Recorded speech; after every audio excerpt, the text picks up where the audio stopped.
Hey, welcome to the studio. I have some announcements to make. This particular moment, I'm really angry because I just recorded this video on my GoPro and it died again right in the middle of the recording. So I lost, whatever I had recorded, and I thought it was running and I was having a really good time and I thought it was really good content, and it's gone. It's vapor. So I'm going to try to start again as best I can. I've been thinking really hard about what I want to do with this channel, what I want to do with Patreon. First of all, y'all have paid for October. You're going to get the remains of October. You're going to get another short sequence, and you're going to get a long sequence. I have not sorted this out. I'm working on the camera angle. I just don't have another $300 to drop on a camera. Using my phone is problematic because of memory cards and all that shit. Phones are just not meant to do this kind of content, right? That's why cameras exist. Phones are great, but they're limited for dedicated content. Anyway, what was I saying? Patreon. So the original intention of Patreon is a place for me to teach yoga, to share with people yoga, a place for me to work on how and what I teach outside of the restrictions and confinements of a commercial space. Commercialized yoga is a toxic environment. It's a shitty, toxic environment. And that's not how yoga is, right? Yoga as a practice is about getting away from those kinds of things. So selling it directly into that channel has a number of problems.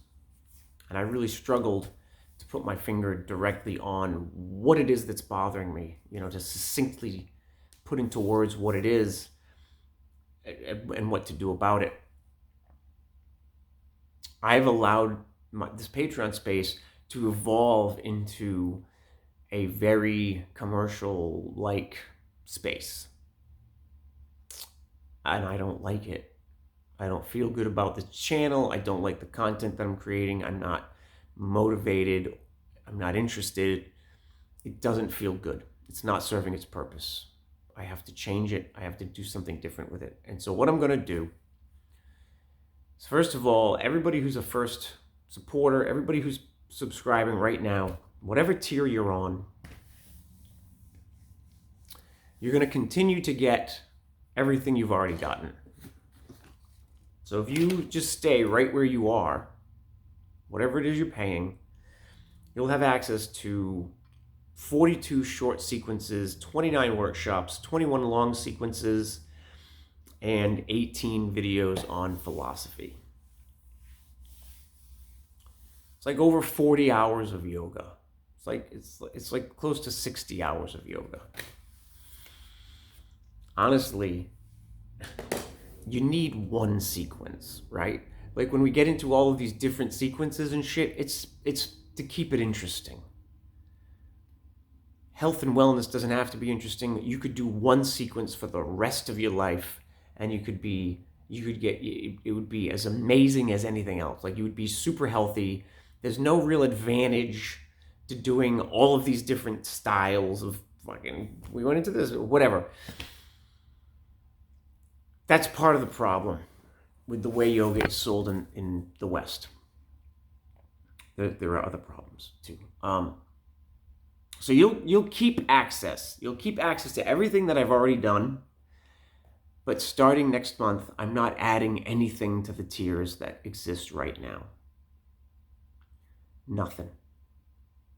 You will continue to have access, depending on where you are, to those 40 or 60 different videos, or 80 or 90 different videos. Those will not go away for as long as there's a server on, as long as YouTube hosts them, they're there. Going forward, I'm going to have a single tier. It's It's going to be a sliding scale. It's going to start at $10 and it's going to go up to whatever you want to pay, whatever you think it's worth, whatever it is for you. I will post a minimum of 2 videos a month.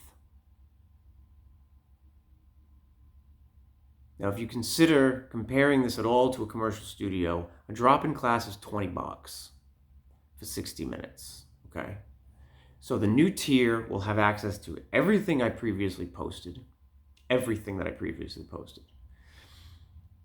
It will not be limited in any way. And you'll be getting a minimum of 2 videos a month, probably closer to 3. Why 3? I'm gonna do a sequence video a month. There'll be another video that might be a workshop or tips and tricks or something else regarding the physicality of yoga. Not just the physicality, but also the interplay between the physicality and the philosophy of it.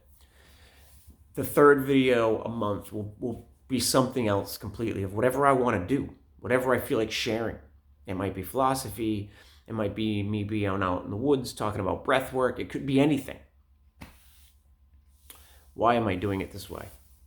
Because this reflects more closely what traditional yoga is.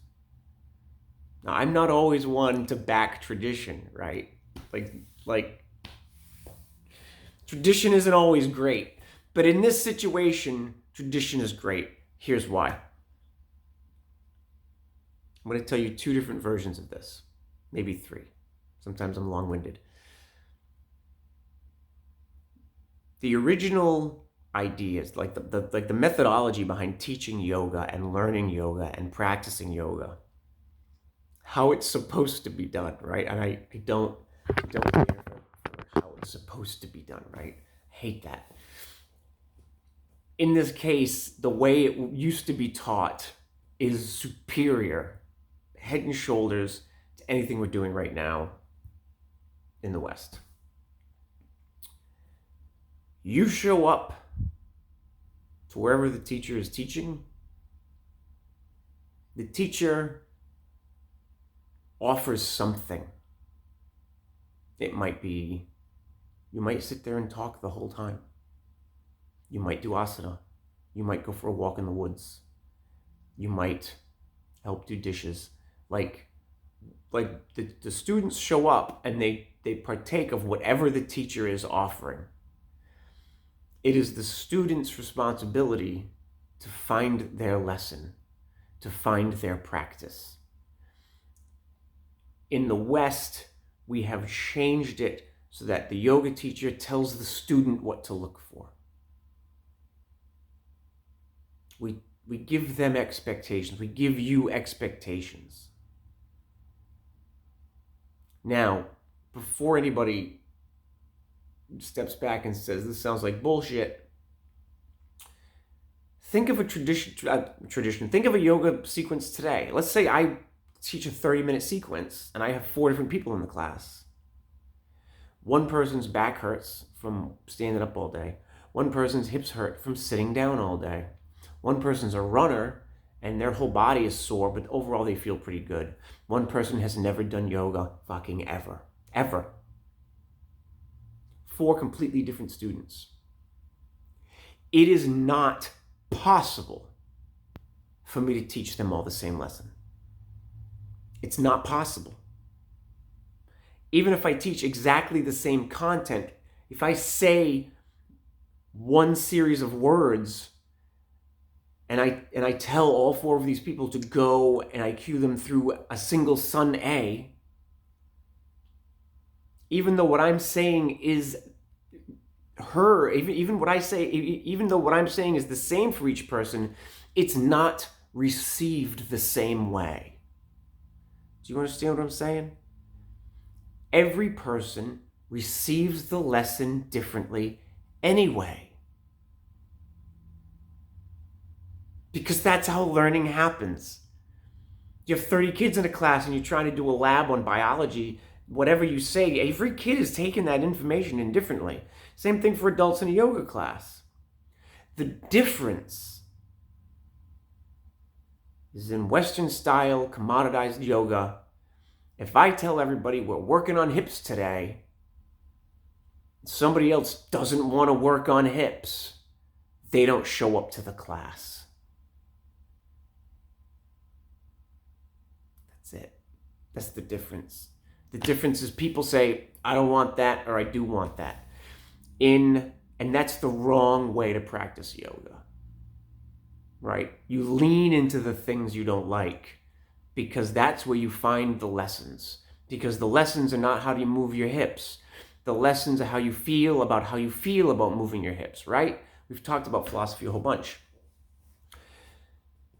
I want to have my practice in how I teach reflect the best possible way to teach.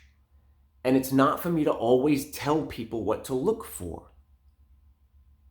It's for me to present something and for people to find the lesson in it and to ask me questions and to have a dialogue.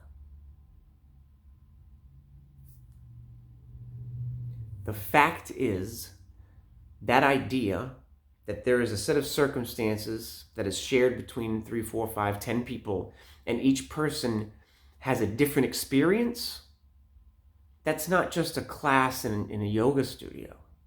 That's life. That's literally life. You have 5 different people in 5 different cars going to 5 different locations, but they're all stuck on Route 95 in the same singular traffic jam. All 5 of those people are learning something different. They're all building a different habit. They're all having a different experience. And they're choosing it. They're choosing that experience. One's listening to the radio and bebopping along. One's talking to a person on the phone. One person is pissed because they're in traffic. Right? So, I hope you stick around. I hope at the very least you continue to use the almost 90 hours of stuff that I've published, because it's there for you. Even better is if you come along into this newer space with me and change the nature of your practice. I mean, you do this anyway and you don't even know it. You might not be aware of it. I might put a sequence out, and during the middle of that sequence, I do a posture, and you're like, I'm not doing that. That's not for me.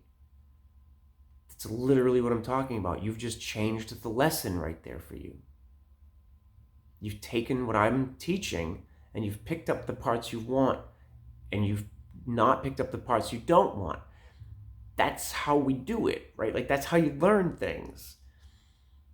So this is not... Why am I emphasizing this? Because this is not radically different than what everybody's already doing. What's different is my intention behind it, is to do this differently. And it's a big departure from commercialized American yoga today. You'll see more videos, more content on this particular subject, but I am taking a stand against the industry, and this is my first step. The industry is appropriating and destroying what yoga is by turning it into a commodity that is bought and sold the same way you buy and sell shampoo and conditioner. I have been a part of that. Every yoga teacher has been a part of that. And every yoga teacher has a choice to continue doing that or not. And I might sound really solemn. This is a serious subject for me.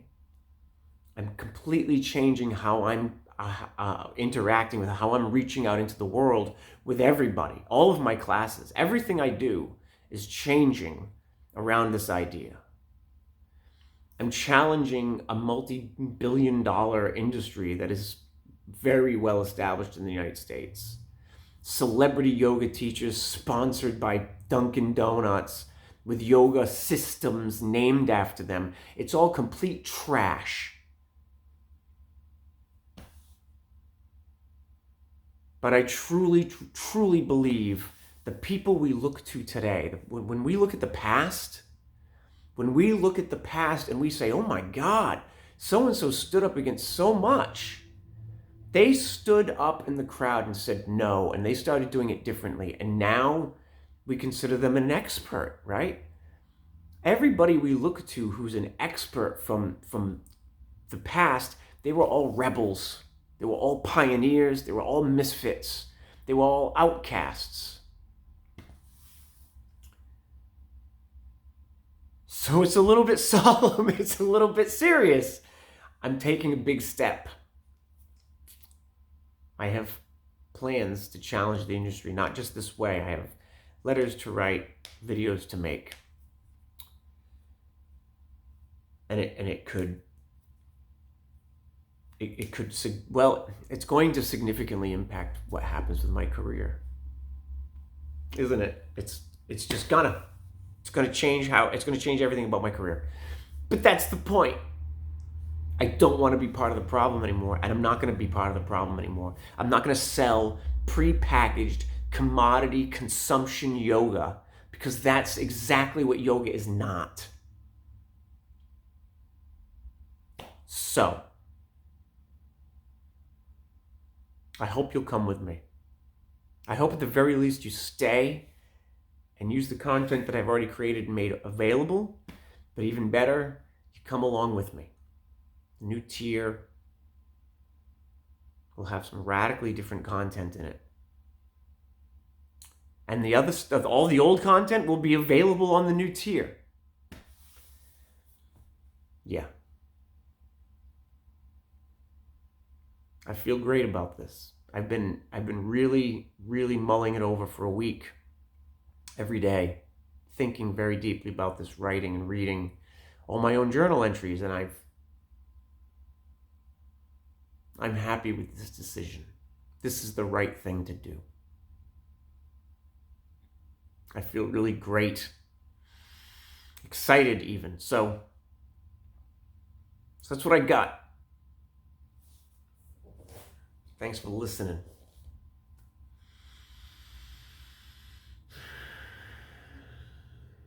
Namaste.